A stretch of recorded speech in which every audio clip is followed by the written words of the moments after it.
அனைவருக்கும் வணக்கம். தமிழக வெற்றி கழகத்தினுடைய முதல் கொள்கை விளக்க பொதுக்கூட்டம் நேற்று சேலத்தில் மிக பிரம்மாண்டமாக நடைபெற்றது. இந்த கொள்கை விளக்க பொதுக்கூட்டத்தில் எங்களுடைய கொள்கைகளை விளக்கி ஒவ்வொரு பொறுப்பாளரும் பேச்சாளரும் பேச இருக்காங்க அப்படின்னு சொல்லி அந்த கொள்கை விளக்க பொதுக்கூட்டத்தை ஏற்பாடு பண்ணாங்க. கூட்டம் ஆரம்பிக்கும் போதே தாவேகாவோட கொள்கை என்ன அப்படிங்கிறது தெரிஞ்சிருச்சு. கூட்டம் ஆரம்பிக்கும் போது மழை பெய்யுது. மழையை நிப்பாட்டுறதுக்கு இந்த உலகத்துல இதுவரைக்கும் எந்த ஒரு விஞ்ஞானியும் வரல. மழை பொழிய வைக்கிறதுக்கும் எந்த ஒரு விஞ்ஞானம் இல்லை. ஆனா செயற்கையா மழையை பொழிய வைக்கிறதுக்கான இருக்கு. செயற்கையா மழையை பொழிய வைக்கலாம். ஒரு குறைந்தபட்சம் ஒரு குறிப்பிட்ட நேரத்தில் பொழிய வைக்கலாம். எம்ஜிஆர் ஆட்சி காலத்துல கூட மழை இல்லாம வரணும் போது செயற்கையா மழையை பொழிய வைக்காங்க தமிழ்நாட்டில்.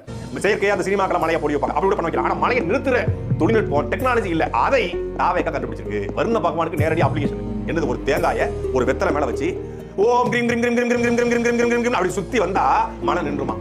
பகுத்தறிவு பகடவன், மூட நம்பிக்கைக்கு எதிரான பேரொளி பெரியார கொள்கை தலைவர் வச்சிருக்காங்க. பெரியார கொள்கை தலைவர் வச்சுக்கிட்டு மலையை நிப்பாட்டுக்கு தேங்காய் வச்சு கும்பிடுறான். இதுக்கு என்ன சொல்றான்?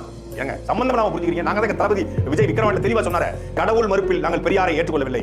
பெரியாருடைய கடவுள் மறுப்பை தவிர எல்லாத்தையும் ஏத்துக்கிறோம். பெரியாருடைய கடவுள் மறுப்பு மட்டும் ஏத்துக்கலையா? அதனால இது வந்து கடவுள் மறுப்புல வருதான். தேங்காயை வச்சு மலையை நிப்பாட்டுறது கடவுள் மறுப்பா? கடவுள் மறுப்புங்கிறது நாத்திகம். ஒட்டுமொத்தமாக எல்லா சாமியும் கும்பிடாம இருப்பது கடவுள் மறுப்பு, நாத்திகம்.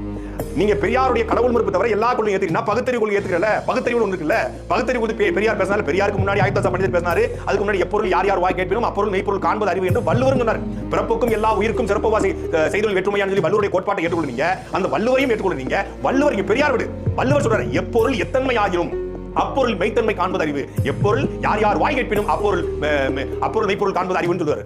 அப்போ ஒரு மலையை நிப்பாட்ட நீ தேங்காய் வச்சா மழை நின்றும்னு சொல்றது வள்ளுவரும் ஏற்றுக்கொள்ளல, அயோத்திதாச பண்டிதரும் ஏற்றுக்கொள்ளல, உங்கள் கொள்கை தலைவர் ஈவே ராமசாமி என்கிற பெரியாரும் ஏற்றுக்கொள்ளல. பெரியாரை கொள்கை தலைவர் வச்சுட்டு நீங்க மழை பெஞ்சா தேங்காயை வச்சு சாமி கும்பிட்டா சுத்தி வந்தா மழை நின்றும்னு சொல்றது அப்பட்டமான மடத்தனம். இதுல கொள்கை விளக்க பொதுக்கூட்டம் ஒரு கேடு.